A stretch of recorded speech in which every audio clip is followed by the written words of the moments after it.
Olá, sejam muito bem-vindos à nossa aula de sistemas operacionais. Para aqueles que não me conhecem, eu sou o professor Kleber, também conhecido como Toru, e gostaria novamente de dar as boas-vindas a você, aluno que está procurando conhecer um pouco mais sobre esse assunto. Peço a você que sente confortavelmente na sua cadeira, pegue aquele copinho de café, tenha um pouco de paciência e vamos embarcar nessa aventura por conhecimento. O primeiro ponto é: o que é um sistema operacional?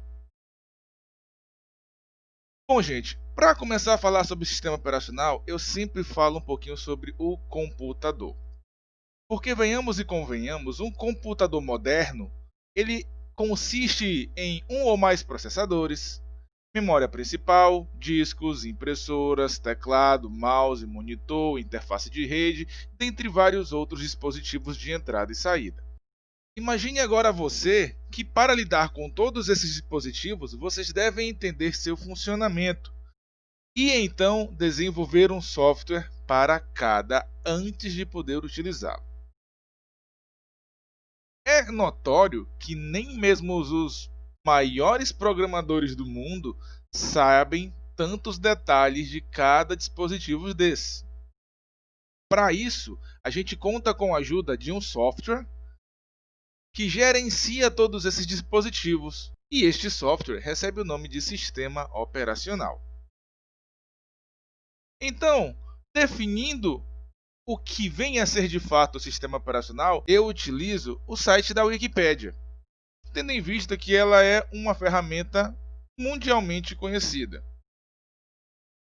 que diz: sistema operacional, também conhecido como SO, é um programa ou um conjunto de programas cuja função é gerenciar recursos do sistema, ou seja, definir qual programa recebe a atenção do processador, gerencia a memória, cria um sistema de arquivos e etc., com o intuito de fornecer uma interface entre o computador e o usuário. Temos vários exemplos de sistemas operacionais em uso no mundo, mas os principais são o Windows da Microsoft, o Android da Google em smartphones e o iOS da Apple. O Linux eu coloquei aqui da GNU License, porque ele é um sistema código aberto e possui diversas versões diferentes. A mais conhecida é a Ubuntu, mas existem outras como Mandriva, como Debian, como Mint, cada um focado em um tipo de usuário. Interface como usuário. O programa com o qual nós, usuários, interagimos quando estamos utilizando o sistema operacional recebe geralmente a nomenclatura de interface, também chamada de shell quando ela é baseada em textos, também conhecida como interpretador de comando, ou GUI quando ela utiliza gráficos ou ícones. GUI é o acrônimo de Graphical User Interface. Essas interfaces estão em uma camada acima do sistema operacional, pois a maioria dos computadores tem dois modos de operação, o modo núcleo e o modo usuário. Vamos conhecer um pouquinho mais sobre esse modo núcleo e modo usuário?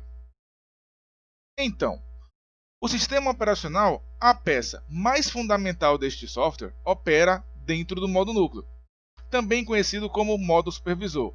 Neste modo, o software tem acesso completo a todo o hardware e pode executar qualquer instrução que a máquina for capaz de executar.